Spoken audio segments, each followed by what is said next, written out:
உறுதிமொழி இந்திய குடிமக்களாகிய நாங்கள்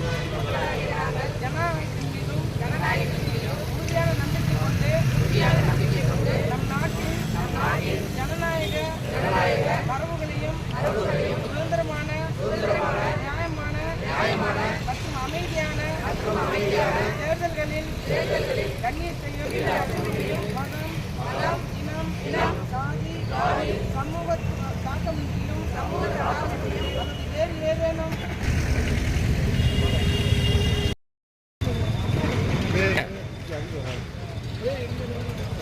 முக்கியமாக